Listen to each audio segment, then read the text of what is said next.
Hello guys, let me show you how to remove SIM cards or an eSIM from the Samsung Galaxy S24 Ultra. Let's get started, but don't forget to follow to see more useful content. So firstly, let's remove a SIM card.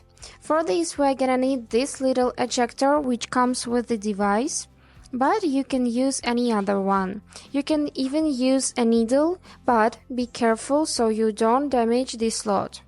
So let's take this ejector and place it right here in this little hole, which is the slot.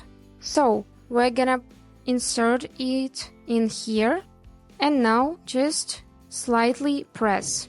So this slot will come out. And now we need to pull it out. Great. And just take out this SIM card just like this. And now let me show you where to remove an eSIM card. So we are gonna open settings first, and right here in the main menu we are gonna select connections tab.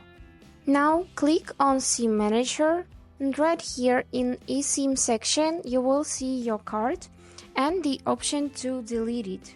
So just click this button and confirm this tab by typing in your passcode or using your fingerprint. But I don't have any SIM, so I just have an option to add one. And that's all. I hope this video was helpful for you. Thank you so much for watching.